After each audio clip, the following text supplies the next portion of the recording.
Work can often feel like such a drag, and for so many of us, it's more than just having a bad day or a bad week. It can feel like you're stuck in this constant negative cycle that you cannot escape from. You've all been there. It's Sunday night, and instead of relaxing and feeling calm, you've got this sinking feeling in your stomach, this pit that won't go away because you know you're dreading Monday morning. You wake up on Monday morning, and the thought of having to get out of bed to drag yourself to work feels unbearable. You then commute to a job that either stresses you the hell out or leaves you feeling empty and unfulfilled. You come home and then you're too drained to even enjoy your time off or do anything in the evening. You feel like you're kind of living this weird life, like almost like you're living someone else's life. You're just on this constant cycle repeating, wake up, go to work, sleep, repeat. It's isolating, it's exhausting, it's frustrating, and it feels like no matter what you do, you just cannot find that motivation or that joy. When work starts to feel like this, it's really easy to just think to yourself, I should just quit. I should quit.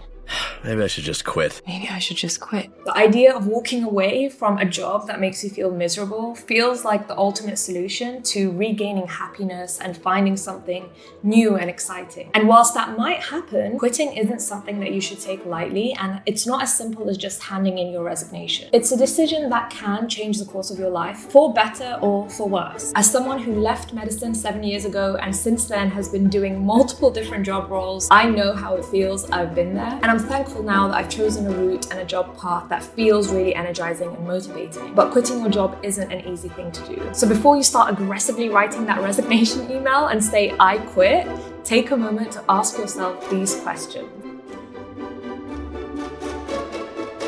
If you don't know me, by the way, hi, my name's Hannah. I talk about careers, changing careers, leaving medicine, mental health, personal development, and just being human, really. If you're interested in any of those things, please subscribe and hopefully you'll enjoy my videos. So the first question you need to ask yourself is why? Why do I want to quit? This question sounds super obvious, and of course you would have thought about this before, but it's really important to get clear on why you actually want to leave for two main reasons. Firstly, you want to make sure that you are actually miserable because of the job itself and not because of any other external environmental circumstances or other things that may be happening in your life. Sometimes things happen in our lives that make us really miserable and they can leak into other aspects of our lives. Maybe you're having relationship issues. Maybe you're feeling really burnt out because you have a lot of extra things that you need to take care of and responsibilities outside of work that are then making work feel like a bit too intense. Maybe you hate the flat you're living in. Maybe your flatmates are just making you miserable and you don't want to go home and it feels exhausting because you have to go to work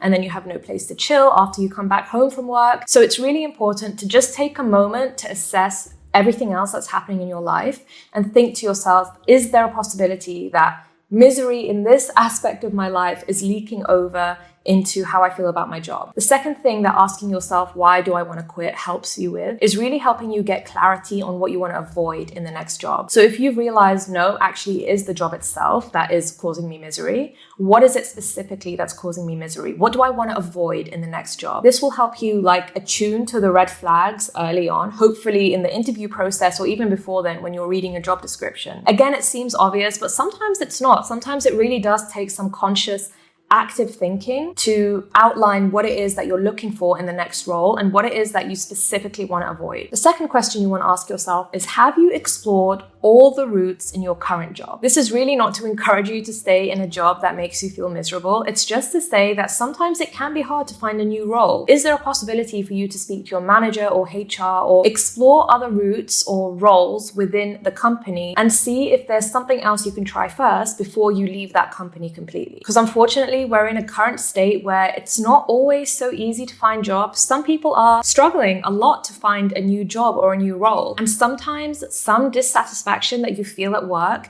can come from fixable issues. Maybe your manager is open to you working remotely for 2 or 3 days. Maybe they are open to a pay rise. You never know until you ask. So if you feel like you're able to communicate with your manager, then maybe try that first before you quit and leave and try and find a new role. And if none of those conversations go well and your manager is just like, no, I don't want to give you this, I don't want to give you that, then you know that you gave it your best shot and then you can leave more confidently. The next question you want to ask yourself is, are you financially and emotionally prepared to leave? Financially, it's really important to make sure that you have some sort of safety net before you actually decide to quit. That safety net could look like having savings in place. It could look like having another role lined up or having an income stream coming in from somewhere else. Or it could look like familial support or partner support. In any case, it's really not the best idea to just hand in your resignation and not have any source of income other than that resignation coming in. We can definitely take risks in life, and I'm very pro risk taking, but also sensible risk taking. And it's not just being financially prepared that's important. Also being emotionally prepared is really important too. For example, people leaving medicine really need to think about how leaving the identity of being a doctor behind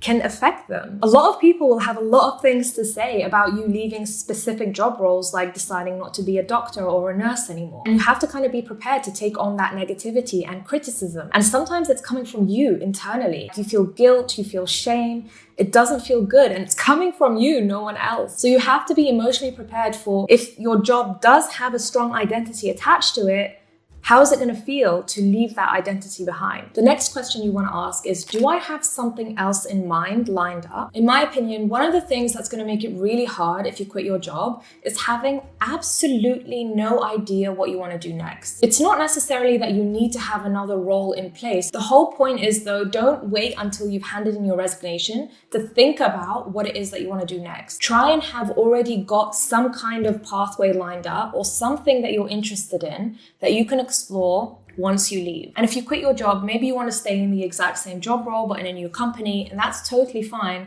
But again, maybe have an idea of which company you want to work with, because going in blind is just going to make it that much harder to find something new afterwards. And if you don't know and you don't have another opportunity lined up, think about making a timeline or kind of like a task list of what you need to do to get there. For example, updating your resume or networking or committing to applying to 5 roles per day until you find a job. The next question you should be asking yourself is, what do you actually really want from your career or job role? What is it that you're mainly looking for in this career? Some people don't even need the money. Some people only need the money. It's really different for different people. Some people want money and a purpose. Some people really don't care about purpose and just want the money. Sometimes you're so focused on what you hate about your current job role and your current career that you forget to think about the wider picture of, what am I working for? It can be really easy to just stick to a conveyor belt of a career, move on from one role to another role to another role without analyzing what it is that you're doing and why you're doing it. And really deeply understanding what it is that you want from a job or career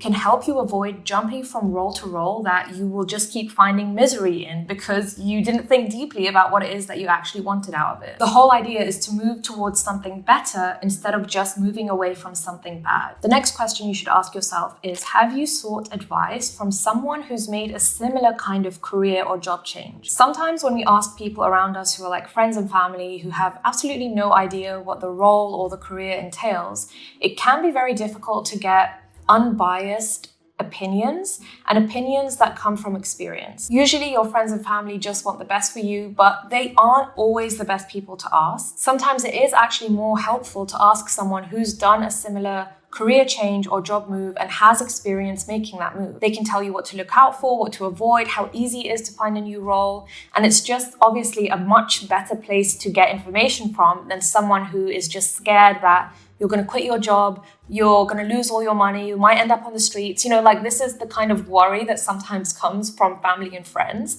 that isn't always so helpful.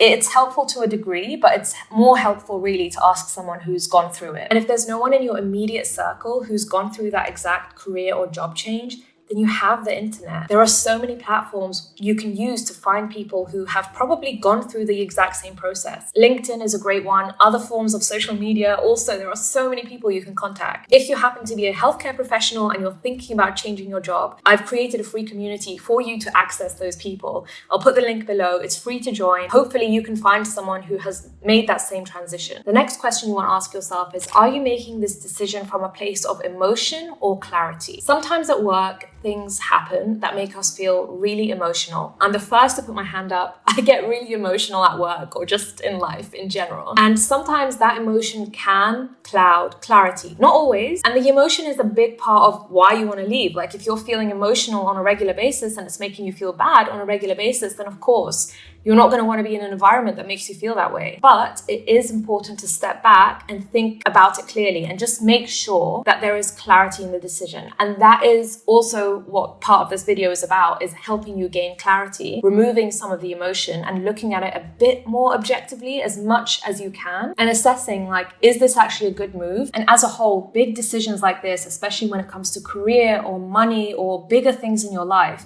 should be made from a place of reflection rather than reaction as much as possible.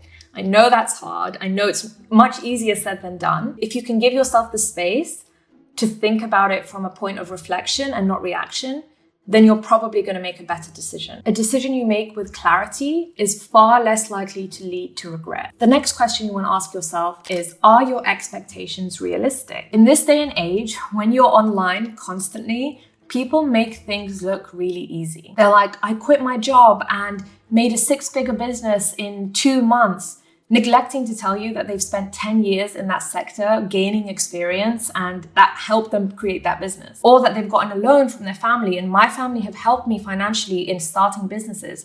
These are things that people neglect to tell you. So when you're looking at what people are doing online, know that there's a whole story behind it, and there's probably a lot of support systems helping them do crazy things. So try and be realistic. Follow people who give you realistic advice or who tell you what it's really like, the bad and the good. Also have a good understanding of what the job market is currently like for your specific role. Is it really hard to find roles? Do you need to upskill in some way? Are you going to quit and then all of a sudden no one wants to speak to you or invite you for an interview because you lack a certain certification that came in place like a year ago? It's probably not going to be to that degree, but it's still good to do your research and make sure your expectations are realistic. Also, seeing people online brag about the kind of money that they're making in their job role without giving you any context behind it. Again, it's like, I'm a software engineer. I make $150,000 per year. And you're like, oh, great, let me become a software engineer. They neglect to tell you that it's taken them 10, 15 years. Like, there are things that you should be aware of, and just manage your expectations so that you shouldn't, don't go into it thinking that you're going to get one thing and then be disappointed when you get something else. The next question is, have you considered doing part-time or freelancing as a bridge to a new role? These can be really great options that people often neglect, but lots of doctors who want to leave medicine actually end up going part-time and realizing it wasn't really medicine. It was more so that they wanted something else alongside it that allowed them to be creative or that gave them some space away from medicine that helped them feel really good about their jobs. So if you are someone, for example, a doctor who wants to leave medicine, leaving is not always the answer. Sometimes going part-time is the answer. Sometimes going just locum is the answer.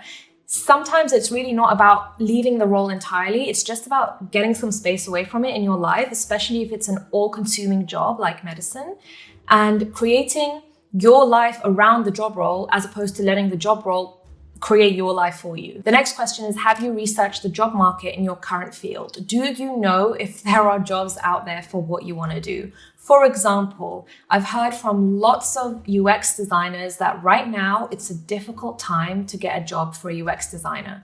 Unfortunately, it's not one of those roles that people think to immediately when they're thinking about building a product. They will think software engineer, they may think product manager, product owner, but UX designer is still not considered in some cases as the most important part of a tech team. I think it's really important.